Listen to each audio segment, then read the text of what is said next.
Hello and welcome to another Out of Spec Reviews video. Welcome here to Oslo in Norway and welcome to the NIO ET7. This is the first time that I've ever got to play around with the NIO. I'm holding the keys to it. I want to say a huge thank you to my friend Jan who's going to join us in this video. And essentially I'm going to drive a NIO for the first time. I've been saying for a really long time, I've experienced some other Chinese electric cars on this channel with you guys. NIO really is one of the top brands, especially in China, very desirable brand, huge following over there. And I've been saying for a long time that as soon as the first proper Chinese electric car comes to America, let's exclude Polestar because everyone thinks it's Swedish anyway, the floodgates will open. I think we'll have Xiaopeng over there, NIO of course, BYD has already been spotted testing in America multiple times now, and I think we're right on the brink of this Chinese EV wave. Now whether or not you like that is up to you, but it's important that we review the cars. So part of our trip to Norway was to drive cool cars that we don't get in America, and today it's time to drive NIO's flagship sedan. This is really the Model S competitor at not quite Model 3 prices, but not Model S prices. This is really priced just below a Mercedes EQE equivalent. We're going to talk about the battery pack, battery swapping. We'll have a whole video on the battery swap station. We're about to drive over there. It's just going to be fascinating. Let's explore the NIO ET7 together. Let me take you on a quick tour of the ET7 and give you my impression of build quality and everything like that. And I'm going to start here at the back. But to open the car, you get a key fob like you do with a Tesla, or this sort of plasticky one that you keep in your hand. This, I think, could feel a little bit nicer in my opinion. This is not the nicest feeling key fob, but not the end of the world. Nice little welcome light animation back here. Let's take a look inside of the trunk. And pretty good space. And speaking of space, under here there's a small underfloor storage as well, because this car has to accommodate up to a 150 kilowatt hour battery pack. To talk about the battery packs, actually there's three on offer. There's a 75 kilowatt hour battery pack version, a 100 kilowatt hour battery pack version, which this one is, and then in the future, NIO claims, like within the next few months, we're going to see a semi-solid state 150 kilowatt hour version that will come to this vehicle. Can you imagine the range on this thing? This is as it is with the 100 kilowatt hour battery pack. I'm not sure how much of that's usable or gross. It's a little bit of a gray area when it comes to the exact specifications. Still a massive battery pack similar to Model S. They claim about 390 miles in the WLTP cycle, which would put it into the 320, 330 range would be my guess in the EPA, just depending on which one they run, whether it's the 3-cycle, 5-cycle, or one of the other tests. Charging the NIO isn't the most impressive thing. I believe, Jan, do you know if it has 22 kilowatt charging? Yeah, but it might have 22 kilowatt charging because we're in Europe, of course. To open the charging port, I should be able to, maybe I have to click unlock, just push down here. Sometimes it likes to open, sometimes it doesn't. Let's see if we can get it to open.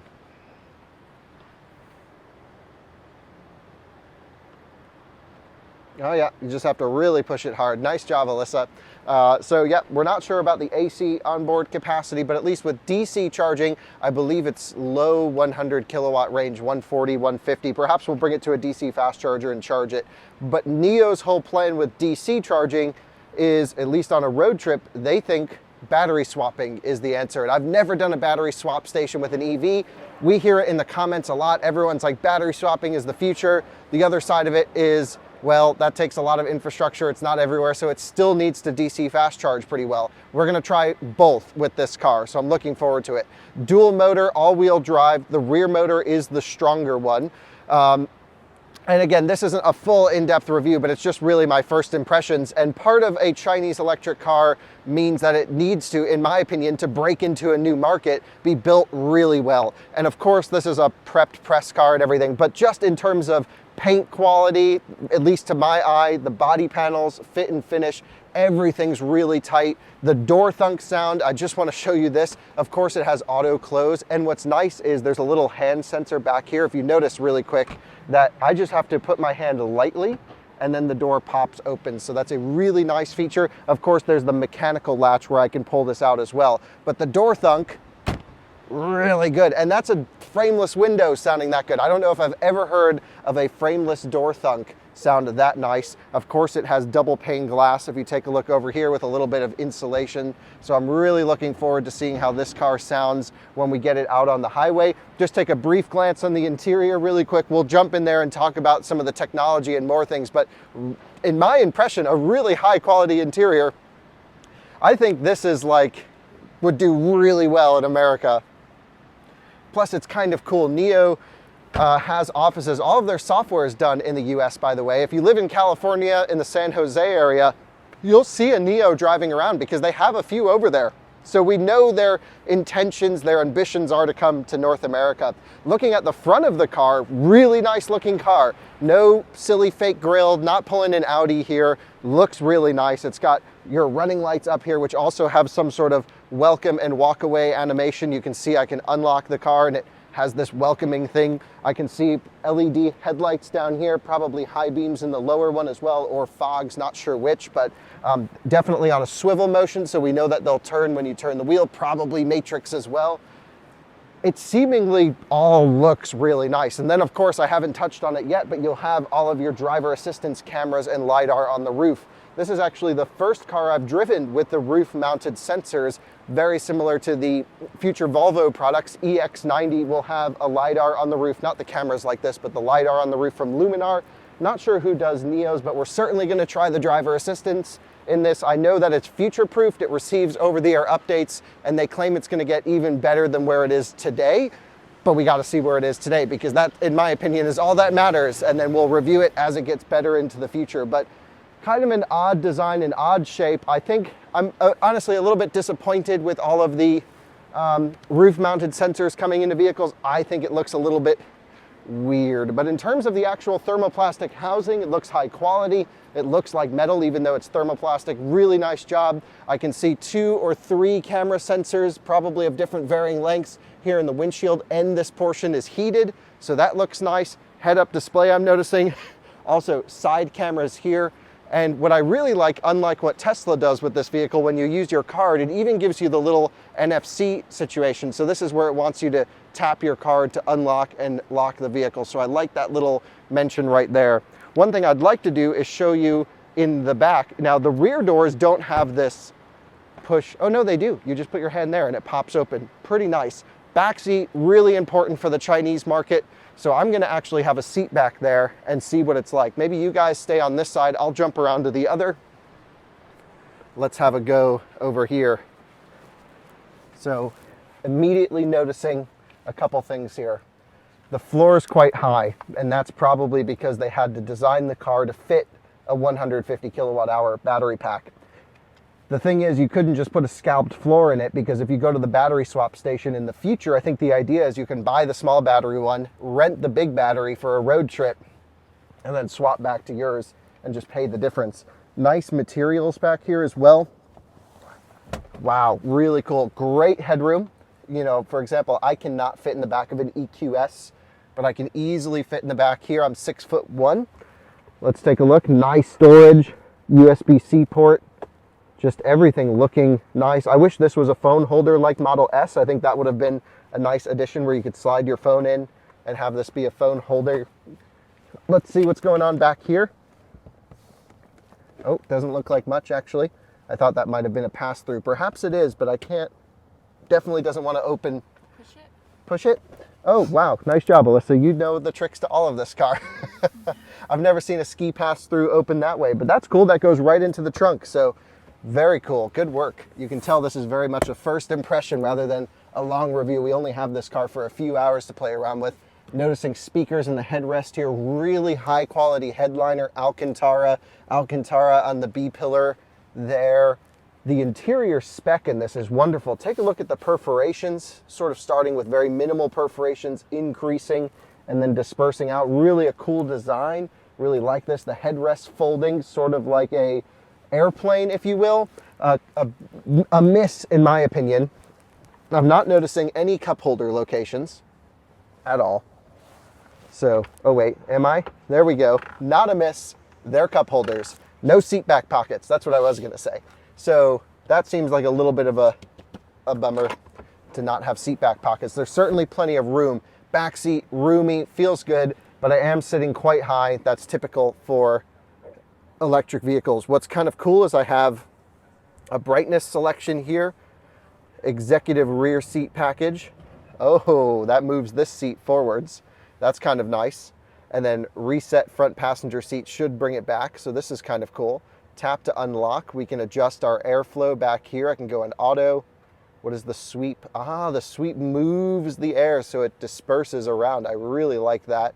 We can set the temperature. What a really nice software package here. Look at how fast this responds. This is instant. This is like cell phone quality stuff right here. We have heated seat. We have massage back here. What the heck? What's a catwalk? Oh, that's the massage that we've selected. It feels like a cat is walking on your back.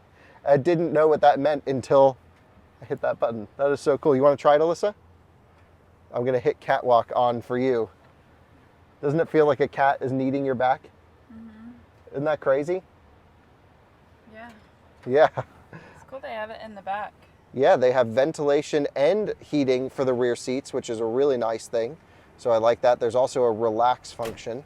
We can turn it all off, which is nice. What I'm going to do is reset the front passenger seat to pull this back to where I guess normal seating position would be. I'm noticing air vents in the floor, not noticing any rear B-pillar vents. That would have been a nice addition, but I really like this diffused airflow. Really quite interesting. Also noticing either a sound microphone for noise cancellation right there. I'm not sure what exactly that is.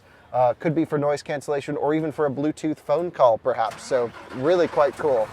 As the diesel truck starts up, let's jump into the front seat and play around with some more. You join me in the front seat of the ET7, and I haven't gotten anything sorted yet, but hello, Nomi. Hey, Nomi. I am here.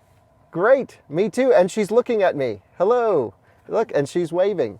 So this is like a thing. Nomi isn't even just in your car. You can like buy standalone devices to put in your house to like run your life. I don't know, it's crazy in China what they do. But look, you can see she's trying to figure out what I'm saying.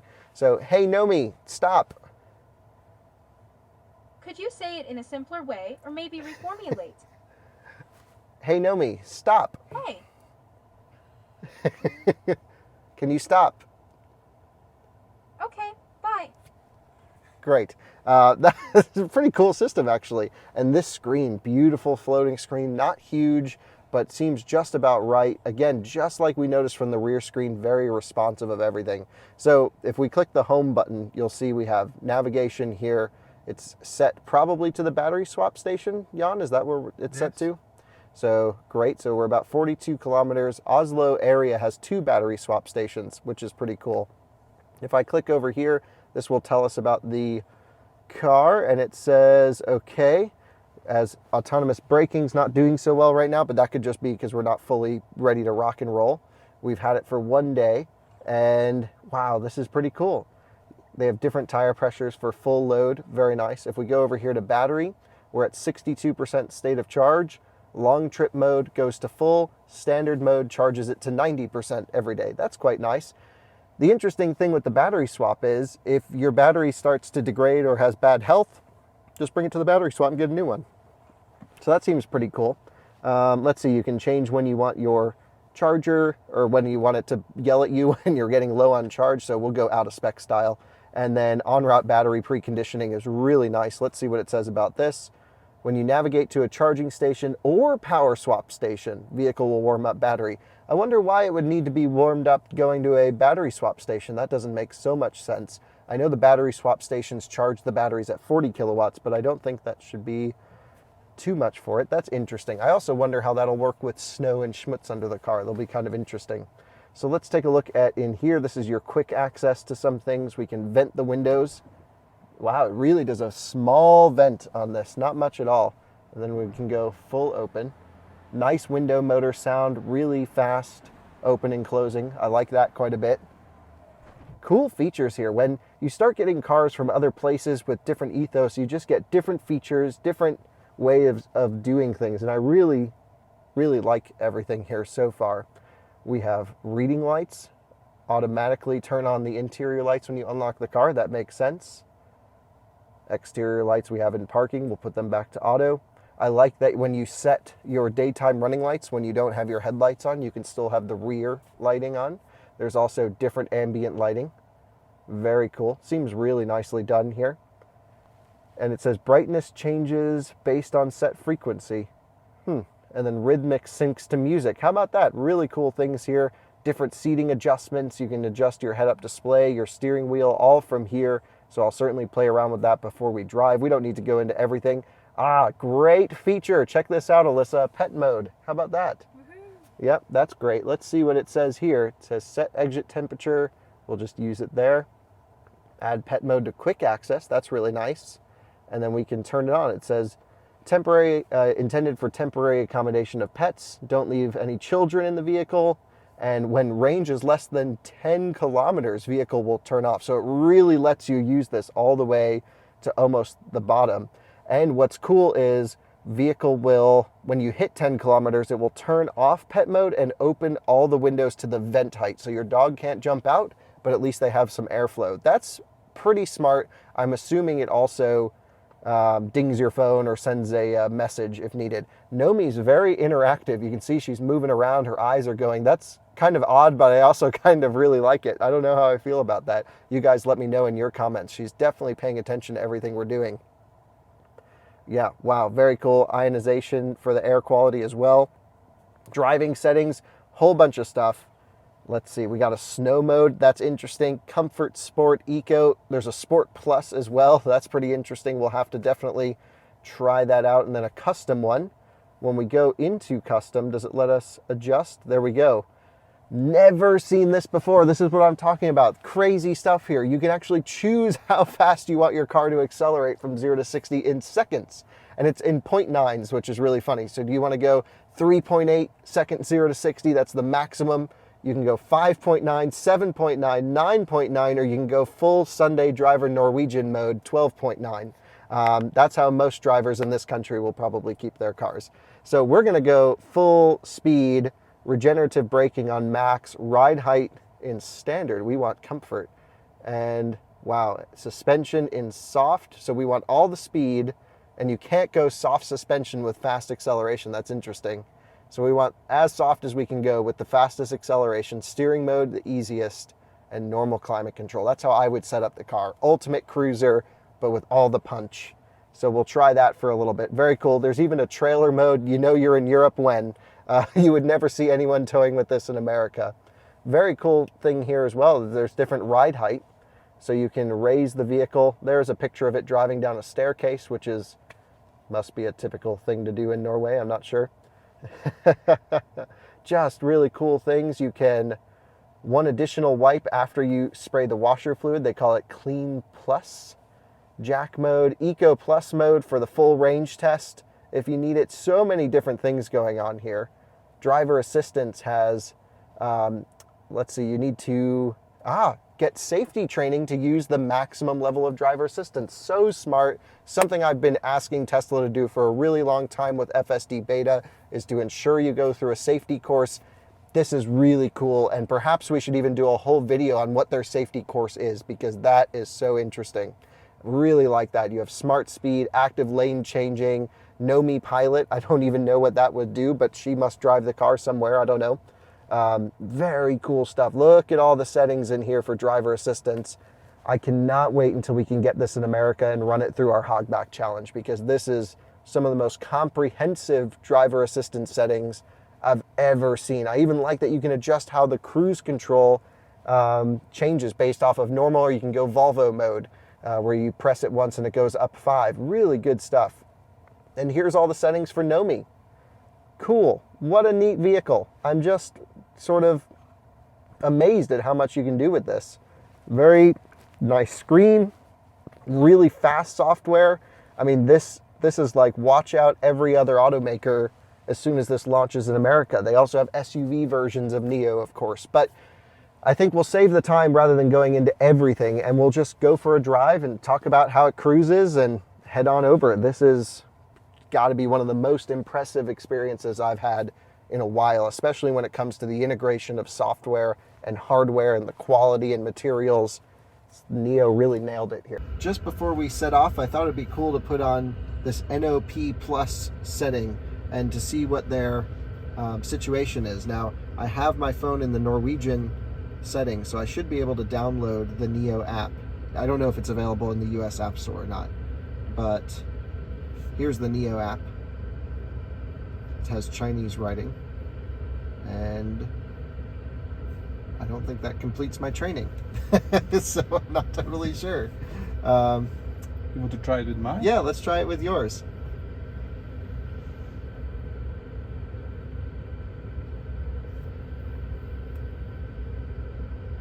So maybe it doesn't work in... No. Yeah, so maybe we need to have the NIO app downloaded first. Let's see now. Yeah, and then we can complete training. This would make more sense. So Jan's got the NIO app on his phone, and we're going to try it out. Also, keep an eye out for a future video. Jan and I are going to talk a lot about Norwegian charging infrastructure over the years. You were one of the first people to drive to the Arctic in a Tesla, right? Yeah, back in 2014. Yeah, real pioneer. So he's got the NIO app. It seems to be doing something over here. Let's see what happens. And we'll complete this driver training if it lets us. But it doesn't seem to want to. So we might not be able to do the cool navigate on pilot. Is that what it would stand for? NIO Open Pilot? I don't know. NOP. We may not be able to do all the fancy stuff today. I do want to go, especially when we're back in Germany. This car's on sale in Germany. I think we should take one for a week or two and do the real in-depth testing, the range, the charging, the top speed. I think it's 200 kilometer, roughly 125 mile an hour top speed of this car. So that seems pretty reasonable, but not class leading, not meant for high speed cruising. Yeah, I would say this is not working. So not possible to do the NOP, but that's okay. We'll keep it on lane centering control, and we'll try all the, at least the assist level of whatever it'll let us do in the normal mode. Let's head out for our first drive. So first things first, we have front and rear fogs on this screen, or this control. We have wipers over here, and then this is the gear selector, which looks really cool. So pull back to drive, push to reverse. How do you put it in neutral? No neutral, but just park. Ah, no neutral, but park. Interesting. In America, it's a legal mandate to have neutral. Okay. Yeah, so that wouldn't be possible. But very interesting. You can also not push D or R, so it's just to move this. Really nice gear shifter. I love how it's integrated into the system here. I like that there's just 3 hard buttons, which is lock and unlock, your vehicle control, your mode, I guess. Wonder what Easy Pass is. Oh, this raises it up. That doesn't really translate so well, because an Easy Pass on the East Coast is like our toll pass. Yeah. So that doesn't really work. Oh, this is how you go neutral gear. Okay. So it does have neutral and Eco Plus and snow mode. So we're just going to start in comfort, and we'll go for our first drive. I want to say a huge thank you to Magna for sponsoring this video. Guys, every week I thought it'd be pretty cool to highlight a specific Magna innovation, and in this case I want to talk about seats. Now, seats may not sound that interesting, but Magna's actually developed a really cool technology called Freeform. Now, traditionally seat covers need to be stitched and sewed and hooked and looped in certain places whenever you want to tie down the material or have some sort of concave surface. But with a new innovation called Freeform, the material itself can actually be molded to whatever shape you'd like. For example, take a look at this diamond pattern. When have you ever seen a fully embossed diamond pattern with no stitching? It's crazy. It's going to lead to the next generation of interior materials. I've actually even had a chance to try this out. And what's even crazier is the seat structure was the same as the factory OE spec. Freeform allowed the entire seat to feel and mold differently than the original seat. It was really crazy. Take a look at my reaction here. Let's see how this all... Okay, totally different, first of all. But it's the same seat structure. It's the guts of the seat the production seat. Whoa, totally different. So a huge thank you to Magna for sponsoring this video. We'll have a full in-depth video with Magna seating specifically on Freeform coming to this channel very soon. I'm really looking forward to sharing that with you. Will you join us in the NIO ET7 now? And it's time to head out for our first little cruise. So we're going to make sure we are in drive, which we are. If I lift off the brake pedal, there is creep, and creep to pretty high speed actually. Feels to about 5 kilometers per hour it creeps. But what's interesting is it's a creep that doesn't apply extra throttle to get up a hill. It's just a constant power creep. I've never experienced that. Normally it's a speed target, and then the electric motors will give as much power as they need to maintain that creep speed. But Jan, thanks for joining me on this drive. And thanks for getting us the car. Yeah, my pleasure. Can you explain what you do for work? Because you're not with NIO at all. You're No, I'm not with NIO. I'm in the Norwegian Automotive Federation.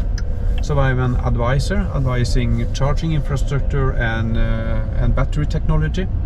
Yep, and pretty amazing. We're going to do a whole in-depth video on that. But what's cool is you work with a lot of automakers, especially the new entrants into Norway, helping them get set up. And so you knew the press guy at NIO to hook us up with the car. Yeah, I know. So I've been working in NIF for just some months. Before I was a consultant on my own. So I have quite a big network in Norway. Great. Well, sounds like we found the right guy. This DHL truck is electric, right? Yes, Looks to be. Very cool. Very nice. So let's see if we can squeeze out here, and then we'll go off to the left. And you have to tell me if I'm following signs wrong, because I don't know what anything says. Yeah. Like I told you, we just go for it until people start beeping at us. But first impressions, really light steering. Everything feels quite delicate, really nice. Just try a little bit quick acceleration. In comfort mode, nothing at all. Not much, but we can dial it up, of course. But I've also never felt going full throttle in different drive modes to really limit the acceleration. So we're in a pretty low speed zone. I should probably even slow down, but let's just try another quick hit. Really not much acceleration in comfort mode, but I imagine if we do just as a little quick test, we can go into the Sport Plus setting, and then yeah, of course, just touching it even gives it all the power. So I think that individual configuration that we created is probably the sweet spot. But let's cruise on through here. We have some buses coming around, nothing to worry about, I guess. Bikes everywhere. Oslo's quite the crazy place. And it's pretty amazing how many electric cars there are here. I mean, everyone talks about it, but it is just sort of the next level of EVs around. Yeah. I-Pace. Yep. Ioniq 5. Yep. Ioniq 5s are EV6, I think. Yep. The eGMP cars are pretty popular here in Norway, it seems. Oh, a green EV6. I've never seen one in this color. I don't think we get that color in the US. That is also electric.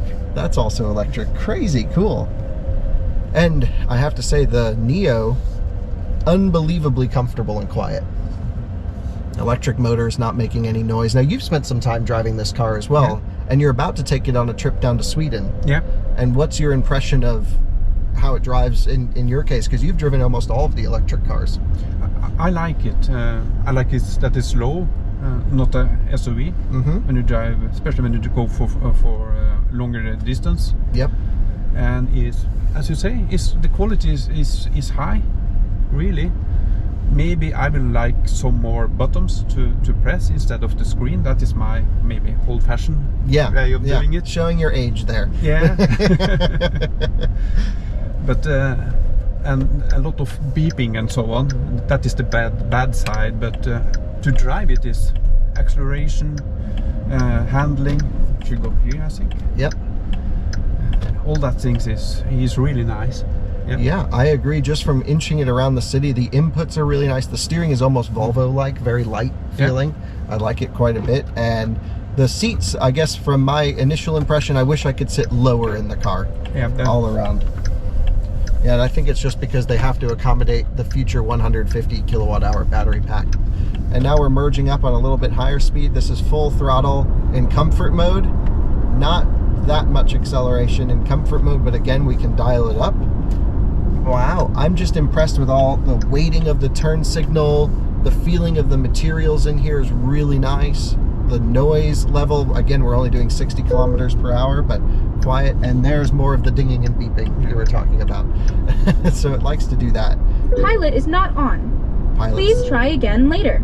Try again later. Well, Pilot is not on. Please try again pilot later. System fault. So we're not off to a good start with that.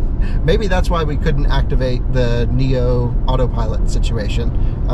What we're going to do, I also like that it tells us the amount of kilowatts that we're pulling in real time. So we're going to just play around with the car a little bit, have some fun with it over the next few miles, and then we'll be back with more. This one.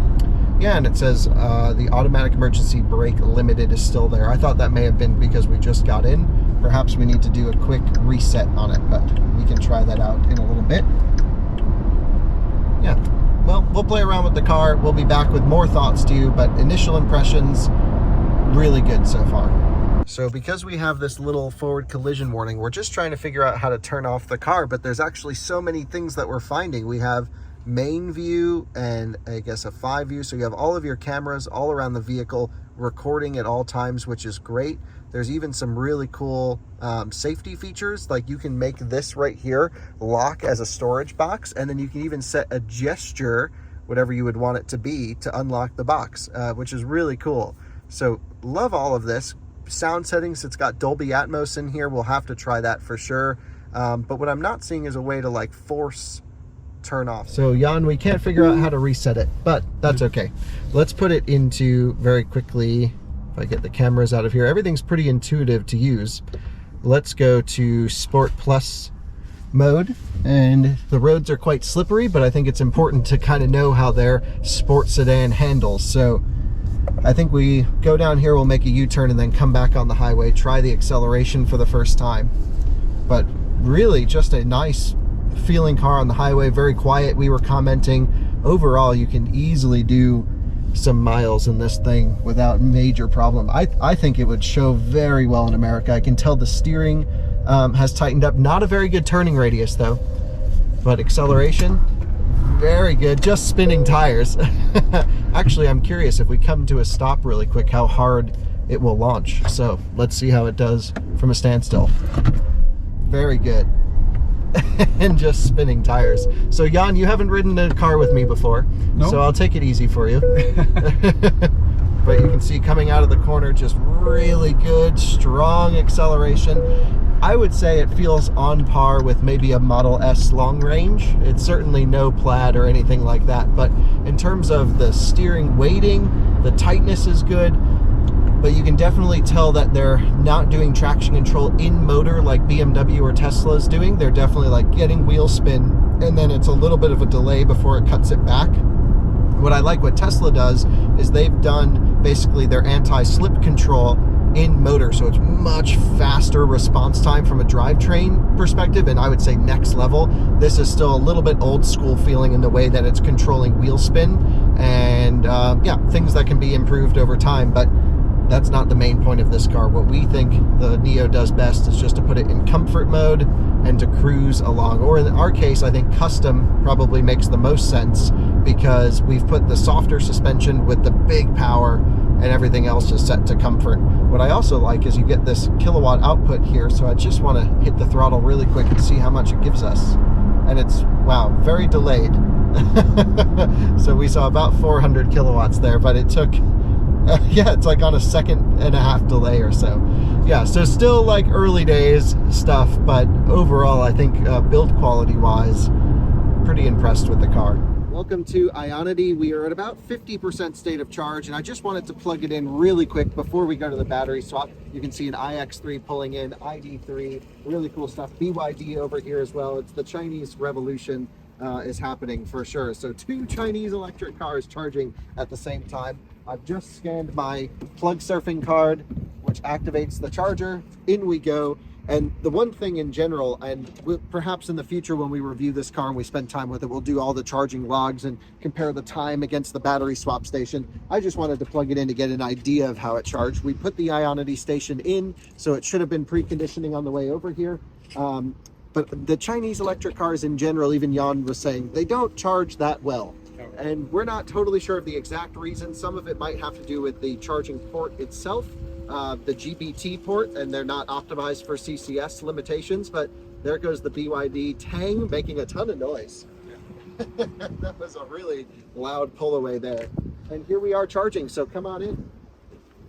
We're at 46% state of charge, only doing 72 kilowatts.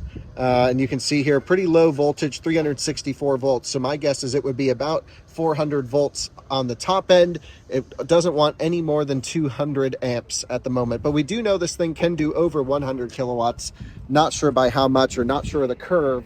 But at least here, it's not that cold outside. I would say pretty poor performance from a DC charging standard. If you do a lot of trips where there aren't NIO fast charging stations, probably best to not go with this particular model or car. Probably just get something that can charge a little bit better, deeper into the pack. But no need to waste time here. That's kind of just what we needed to try out. Let's drive another, I don't know, 15 minutes back to the NIO battery swap station, where we're gonna film a full video.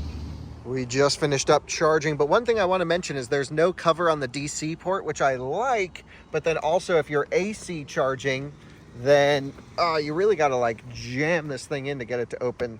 I just have the hardest time getting that port to open. But anyway, if you're AC charging overnight, then snow and water and schmutz can get into the DC pin. I still like the way BMW does it. Oh, maybe I can't get in because the car locked itself. Find the keys.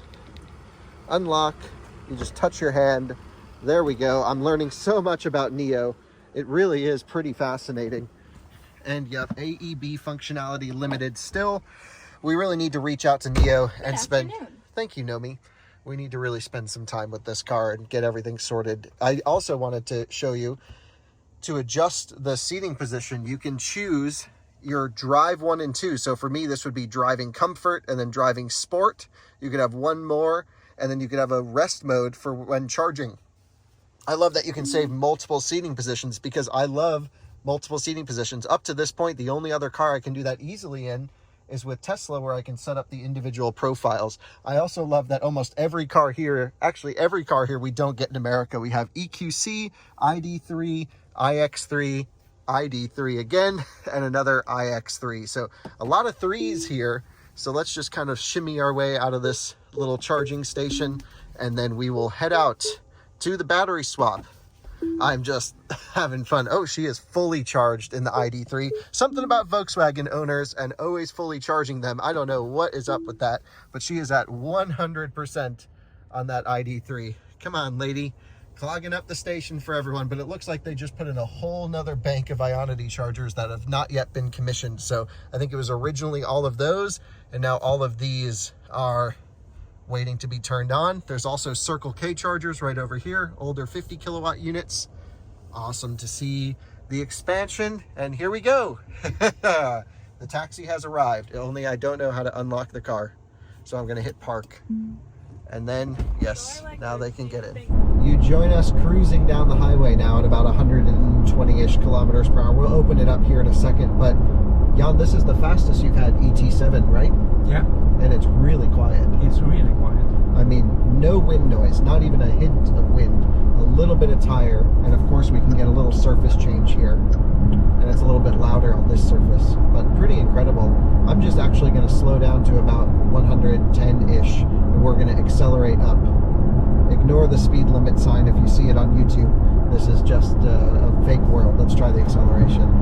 Wow, really strong acceleration, and just quite smooth, even to pretty high speed. Didn't even taper off, just kept going, which is really nice. So big fan of that. Yeah, I mean, I wouldn't say it's crazy fast, but it's reasonable, and yeah, pretty pleased. You don't need any more, that's for sure. Nice, quiet, comfortable. Driver assistance not working. We're thinking maybe the battery swap, pulling the high voltage out, will reset the car. We don't know, but it's all part of the fun, and just enjoying cruising in this thing. Really can't get over how nice it rides, how quiet it is, but we definitely need to have another go when the software isn't glitching or a sensor isn't glitching, and we can do all of the driver assistance, because we don't even have normal cruise. I'll show you what happens when we try and turn it on. The lady screams at us. Pilot is not on. Please try again later.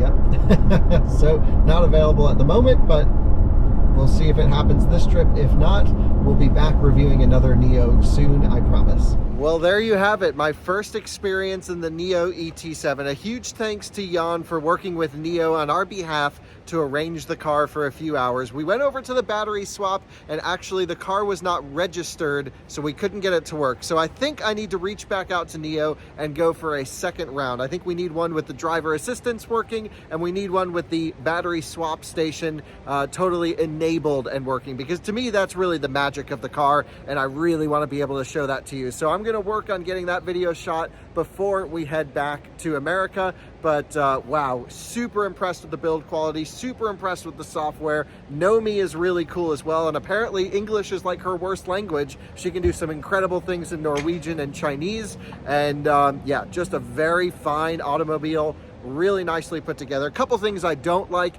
the seating position. Way too high up because you're sitting on top of the floor. The floor is also quite high where your knees are high up. I don't like how comfort mode really limits the acceleration, so I like that you can set your custom drive setting. I just don't like you can't go softest suspension with the fastest power. So some things here definitely I think could use a little software optimization.